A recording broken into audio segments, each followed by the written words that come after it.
ये चुनाव का करीब करीब 4.5 साल हुआ है और निश्चित रूप से 4.5 साल में हाजीपुर का स्थिति नरक से भी बदतर है। धीरे धीरे करते करते भाजपा के साथ एनडीए के साथ हो गए। एनडीए के साथ पहले भी थे, 5 से भी थे, लेकिन एनडीए पूर्ण रूप से जब हावी हो गया एनडीए नीतीश कुमार पर, उसके बाद कार्यक्रम खराब हो गया है। और मैं तो कहूँगा कि नीतीश कुमार को स्वेच्छा से छोड़ देना चाहिए गद्दी और छोड़ करके दूसरे को दे देना चाहिए, जिसको जनता जितावे उसको दे दे, लेकिन नीतीश कुमार को नहीं रहना चाहिए। मानना है कि नीतीश कुमार भी कहते थे, तेजस्वी जी जब कहते थे और घोषणा करते थे कि हम 10 लाख लोगों को नौकरी देंगे बिहार में, तो नीतीश कुमार कहते थे कि अपने बाप के यहाँ से पैसा लावेगा क्या, ये कहाँ से नौकरी देगा, अपने बाप के यहाँ से जेल में से पैसा लावेगा। और उस आदमी के दबाव पर नीतीश कुमार ही 5 लाख नौकरी देने का काम किए। हमारी मजबूती अभी हाजीपुर विधानसभा क्षेत्र में है। राजद के पूर्व प्रत्याशी एवं संभावित प्रत्याशी देव कुमार चौरसिया जी है। इनसे तमाम राजनीतिक मुद्दों पर बात होगी। चुनावी माहौल अब स्टार्ट होने वाला है। सबसे पहले हमारे चैनल में आपका स्वागत। बहुत बहुत धन्यवाद कि आप लोगों ने इस धूप में आने का कष्ट किया।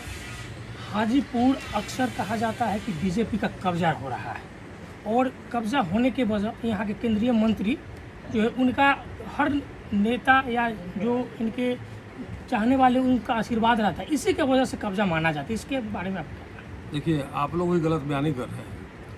हाजीपुर में कभी भी भाजपा का कब्जा नहीं रहा है। हाजीपुर में एनडीए का कब्जा रहा है। एनडीए से जो प्रत्याशी आए हैं उनका जीत हुआ है और एनडीए बना 2000 में। 2000 में हम लोग भी एनडीए के साथ थे, हम लोग जदयू में थे, एनडीए के साथ थे। हम लोगों ने भी मदद करके नित्यानंद राय को जिताने का काम किया था और निश्चित रूप से अभी भी एनडीए ही जीतती है। जिसके पास एक भी सीट नहीं है वो भी अलायंस में है। 6 पार्टियां अलायंस में है और भी पार्टी को चाहते हैं कि ले ले अलायंस में। तो सभी लोग को चाहते हैं वो ले लेना, काम किसी का करना नहीं है। लोभ लालच दे करके लोगों को बीच में जा करके और काम लोभ देना है। तो निश्चित रूप से हम लोग इस बार तन मन से लड़ने के लिए उत्साहित हैं और निश्चित रूप से इस बार परखनी देंगे। 4 साल बीत गया। 4 साल बीतने के बाद जो भी यहाँ के नेता लोग हैं सब यही कहते हैं कि अब विकास होगा, अब शिलान्यास होगा, अब रोड चकाचक होगा। कि 4 सालों तक जनता याद नहीं आती, रोड याद नहीं आते, नाले याद नहीं आते। ये चुनाव का करीब करीब 4.5 साल हुआ है और निश्चित रूप से 4.5 साल में हाजीपुर का स्थिति नरक से भी बदतर है। अब नरक कैसा है, स्वर्ग नरक हम लोग देखे नहीं हैं, लेकिन नरक जो कहता है कि नरक से भी बदतर है स्थिति हाजीपुर का। ऐसा स्थिति नमामि गंगे के तहत कहीं नहीं पूरे देश में है। सब जगह चकाचक बन गया, लेकिन हाजीपुर एकदम बर्बाद हो गया। बर्बादी का कारण कौन है? बर्बादी का कारण है यहाँ का प्रतिनिधि, चाहे नगर परिषद का प्रतिनिधि हो या विधानसभा का हो या लोकसभा का हो। प्रतिनिधि बैठता है डीएम के यहाँ योजना बनता है और प्रतिनिधि लोग ही बैठता है डीएम के यहाँ योजना समिति के बैठक में। और निश्चित रूप से क्या क्या होना है, क्या क्या करना चाहिए, इस पर अमल करना चाहिए लोगों को। उस पर अमल नहीं करता है, केवल बैठक हो जाती है। बैठक में का निर्णय तो क्या होता है नहीं जानते हैं। ये हम लोग जो देखते हैं हाजीपुर शहर की स्थिति, रोना आता है। हाजीपुर शहर की स्थिति ऐसा कभी नहीं रहा है जैसा 5 साल में है। और लोग कहते हैं कि हम बनवा देंगे एकदम 2 महीना में, 1 महीना में बनवा देंगे, और कहे हुए भी 1 महीना हो गया लगभग। जो कहते हैं कि 2 महीना में बनवा देंगे, ये भाषा बोले हुए भी 15-20 दिन से ऊपर हो गया। और मंत्री जो नगर विकास मंत्री हैं उनको बुला करके उनसे कहवाए। तो इतना घटिया बात नहीं करना चाहिए। आदमी काम करे तो निश्चित रूप से लोग जानेगा। आप सीधे कहिएगा तो लोग नहीं जानेगा, लोग कहेगा कि कह के भी धोखा देता है। 4.5 साल हो गया। अब चुनाव की घोषणाएं होने वाली है। लमसम 1-2 महीना में घोषणा हो जाएगी। तब लोगों को याद आता है कि इधर का रोड खराब है, उधर का रोड खराब, हमको ये नाला देखना चाहिए, रोड देखना चाहिए। क्या 5 साल के जो 4 साल अपने ही मौज मस्ती में रहते हैं कि भी जनता याद आती नहीं। लेकिन आपके पास ऐसा क्या रोड मैप है कि आप जनता के बीच, पिछले बार चुनाव जो हुआ उसमें काफ़ी कम अंतर से हारे या हराया गया, बहुत जगह अफवाहें चलती है कि शायद उनको हरा दिया गया, ऐसा भी सुनने में आ रहा है। लेकिन आपके पास क्या रोड मैप है कि आप जनता के बीच 5 साल बने रहिएगा? देखिए, मेरा मकान हम पैदा लिए हैं हाजीपुर नगर में और हम हाजीपुर में वार्ड कमिश्नर भी थे, हमारा भाई VC भी थे। हम लोग हाजीपुर में क्या क्या है, क्या दिक्कत है, सब जानते हैं हाजीपुर के बारे में। और जो आदमी बाहर से आकर के और चुनाव जीत के चला जाता है वो क्या जानता है? हम लोग जानते हैं, हम लोग घूमते हैं, हम लोग उसका रोड मैप बनाए हुए हैं कि हाजीपुर में परिवर्तन होगा, हम लोग क्या क्या काम करेंगे। उसमें एक दो काम बतला देते हैं आपको कि क्या करेंगे। आपको नाली और सड़क बने तो नाली के साथ बने और गुणवत्तापूर्ण बने। ये नहीं कि 50% कमीशन 40% कमीशन खा करके और रोड में लिपापोती करके काम ख़त्म कर ले। इस तरह का हम लोग नहीं करने वाले हैं निश्चित रूप से। और आप देख लीजिएगा, ये केवल बात नहीं है, आप लोग देख लीजिएगा कि अगर यदि जनता ने हमको चुना या जनता ने RJD को चुना तो निश्चित रूप से आपका हाजीपुर शहर का कल्याण तो निश्चित रूप से होगा, हाजीपुर विधानसभा का कल्याण होगा। बात का जिक्र किया कि यहाँ BJP का नहीं NDA का हमेशा से यहाँ दबदबा रहा है। तो ये बताइए, लमसम कह सकते हैं कि साढ़े 24 साल बीत गया, फिर भी NDA कुछ हाजीपुर में ऐसा नहीं कर पाए। तो क्या आप साढ़े 24 साल को अब अगर 25 में जो होगा, 25 से 30 के सेशन में, उसके लिए आपका क्या चैलेंजिंग रखते हैं? यहाँ तो हर चीज़ चैलेंजिंग है। हाजीपुर को चैलेंजिंग जगह बना दिया है।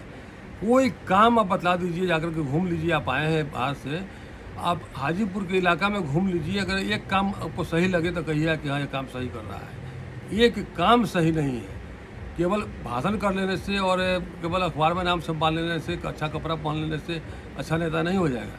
अच्छा नेता है कि अच्छा जनता के लिए आप सेवा कीजिए, जनता का काम कीजिएगा, निश्चित रूप से जनता नाम लेगी। जोड़ तोड़ करके रुपया खर्चा करके ये चुनाव जीतना ये अच्छी बात नहीं है।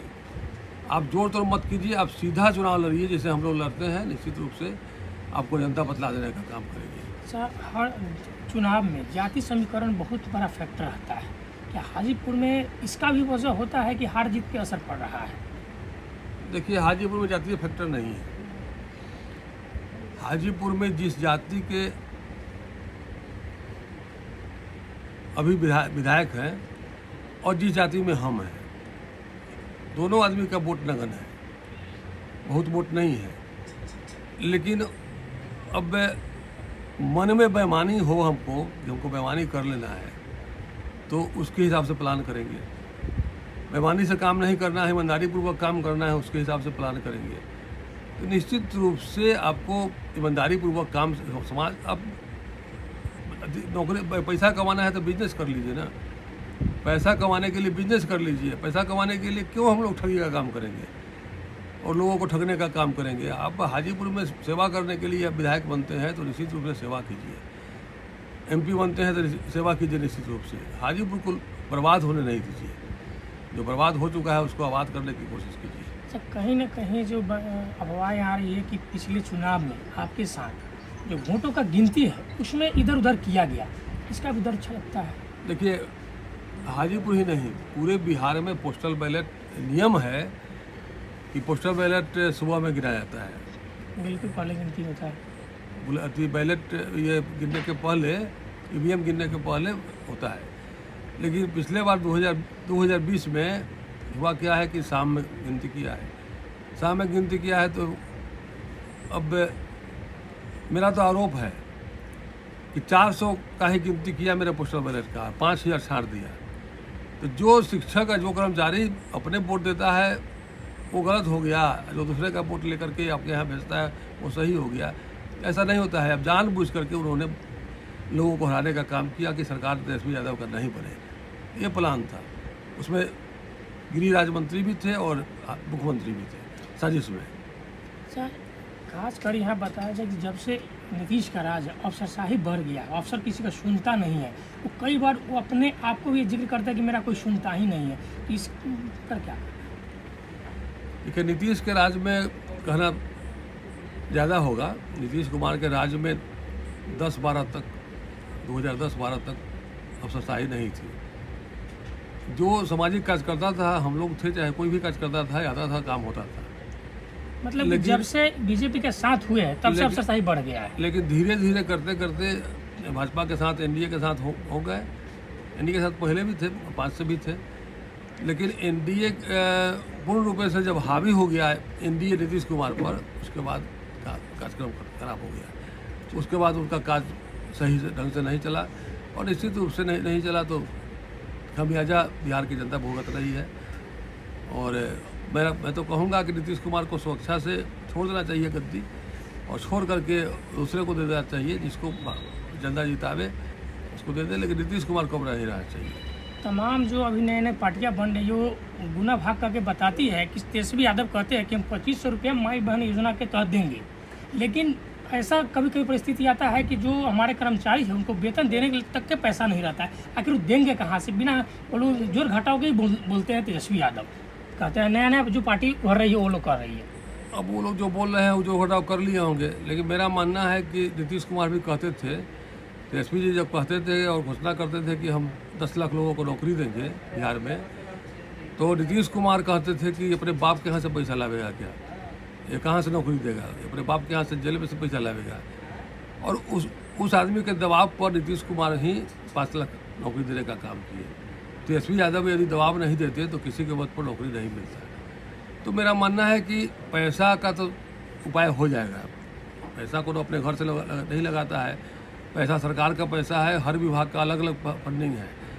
तो निश्चित रूप से जो सरकार चाहेगी, अधिकारी चाहेगा तो निश्चित रूप से होगा, और बहाली होगी तो लोगों को रोज़गार मिलेगा, सही ढंग से जीवन यापन होगा। तो मेरा कहना है कि जो लोग बोलते हैं कि तेजस्वी यादव कहाँ से ला के देंगे पैसा, झूठ बोलते हैं। वो अपने दिल से पूछिए कि पैसा जहाँ से आवे, लेकिन लोगों को चाहत है कि नहीं है, लोगों को नीड है कि नहीं है, ये देखिए अपना।